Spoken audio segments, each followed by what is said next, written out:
છો સમાચાર મારી કલમ ન્યૂઝ 6 છાપલિયા જિલ્લા પંચાયત સીટ જે કહી શકાય કે જેના ઉપર તમામ દિગ્ગજ નેતાઓની નજર હતી એ સીટ ઉપર અત્યારે કોંગ્રેસે પોતાનો પંજો લગાવી દીધો છે। ત્યારે વાત કરીશું આપણે અહીંયાના જે ઉમેદવાર હતા ભવાનજી ઠાકોર આપણને શું કહી રહ્યા છે। ખાસ કરીને આ સીટ ઉપર જે મુદ્દો છગ્યો હતો એ હતો ઠાકોર સમાજને ઘંટડીઓ વગાડવી।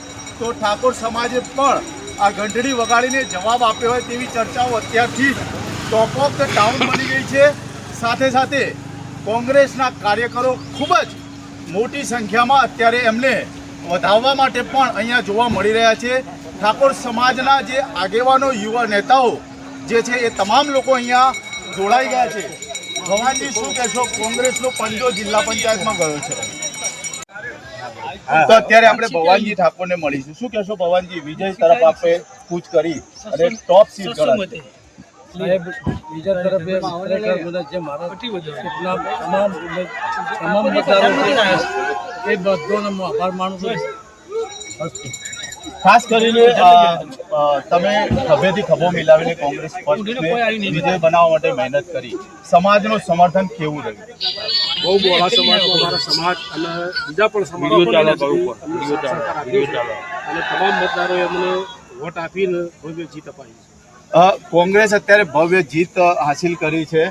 ખાસ કરીને તમે આ સમાજના જે ઘંટડી વગાડવાનું જે નિવેદન આવ્યું હતું જેને લઈને સમાજમાં આક્રોશ પણ હતો, એનો લાભ કેટલો મળ્યો? ભાજપના જે અભિમાનવાચક શબ્દો સામે જે ઘંટડી વગાડવાનો હતો એના સમાજે અને બીજા સમાજોએ જે અભિમાનવાચક હતું ને એના સામે અવાજ ઉઠાયો અને એના પરિણામ પેટે આ હાલે ભવાનજીની જીત થઈ છે। આગળના સમયમાં કોંગ્રેસ તરફથી કેવા કાર્યો કરવામાં આવશે? લોકોના ઉપયોગ માટે કાર્યો કરવામાં આવશે અને લોકો જોડે અમે પહોંચીશું। ઘેર ઘેર થઈને અમે